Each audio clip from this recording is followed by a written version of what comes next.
ഓണാഘോഷം ഇനിയും അവസാനിച്ചിട്ടില്ല. വിസ്മയ കാഴ്ചകളും സന്തോഷവും നിറഞ്ഞ മേപ്പാടം ഓണം ഫെസ്റ്റ് നിങ്ങളുടെ കുടുംബത്തെ കാത്തിരിക്കുന്നു.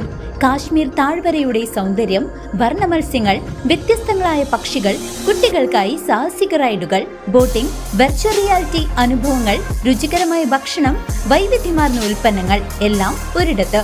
ഒക്ടോബർ 4 മുൻപ് വന്ന് ഈ ആഘോഷത്തിൽ പങ്കുചേരൂ. എല്ലാ ദിവസവും വൈകുന്നേരം 5 മുതൽ രാത്രി 10 മണി വരെ. നിങ്ങളുടെ സായാഹ്നങ്ങൾ കൂടുതൽ വർണ്ണാഭമാക്കാൻ ഉടൻ ചേലക്കര മേപ്പാടം ഓണം ഫെസ്റ്റിലേക്ക് വരൂ. ഷൊർണൂർ റെയിൽവേ സ്റ്റേഷനിലെ 100 വർഷം പഴക്കമുള്ള മേൽപ്പാലം പൊളിച്ചു നീക്കി. അമൃത് ഭാരത് പദ്ധതിയിൽ ഉൾപ്പെടുത്തി വീതിയുള്ള പുതിയ പാലം നിർമ്മിക്കും.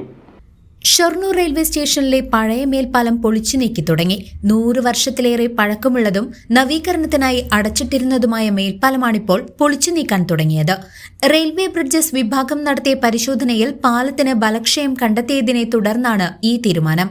പഴയ പാലത്തിന്റെ ചില ഭാഗങ്ങൾ നേരത്തെ പൊളിച്ചു മാറ്റിയിരുന്നു. അവശേഷിക്കുന്ന ഇരുമ്പ് തൂണുകളിൽ പുതിയ നടപ്പാത നിർമ്മിക്കാനായിരുന്നു ആദ്യ പദ്ധതി. എന്നാൽ തൂണുകൾക്കും ബലക്ഷയം സംഭവിച്ചതായി കണ്ടെത്തിയതിനാൽ പാലം പൂർണ്ണമായും പൊളിച്ചു നീക്കാൻ തീരുമാനിക്കുകയായിരുന്നു. പഴയ പാലം പൂർണ്ണമായും പൊളിച്ച ശേഷം കൂടുതൽ വീതിയുള്ള പുതിയ മേൽപ്പാലം നിർമ്മിക്കാനാണ് റെയിൽവേയുടെ തീരുമാനം. ഇത് ഒരേ സമയം കൂടുതൽ യാത്രക്കാർക്ക് നടന്നുപോകാൻ സഹായകമാകും. കേരളത്തിലെ ഏറ്റവും വലിയ റെയിൽവേ സ്റ്റേഷനുകളിൽ ഒന്നായ ഷൊർണൂരിൽ നിലവിൽ 7 പ്ലാറ്റ്ഫോമുകളിലേക്ക് ഒരു നടപ്പാത മാത്രമേയുള്ളൂ. ഇത് ദൂരയാത്രക്കാർക്കും പ്രായമായവർക്കും വലിയ ബുദ്ധിമുട്ടുകൾ സൃഷ്ടിക്കുന്നുണ്ട്. അമൃത് ഭാരത് പദ്ധതിയിൽ ഉൾപ്പെടുത്തിയാണ് പുതിയ മേൽപ്പാലത്തിന്റെ നിർമ്മാണം നടക്കുന്നത്. News desk CCV.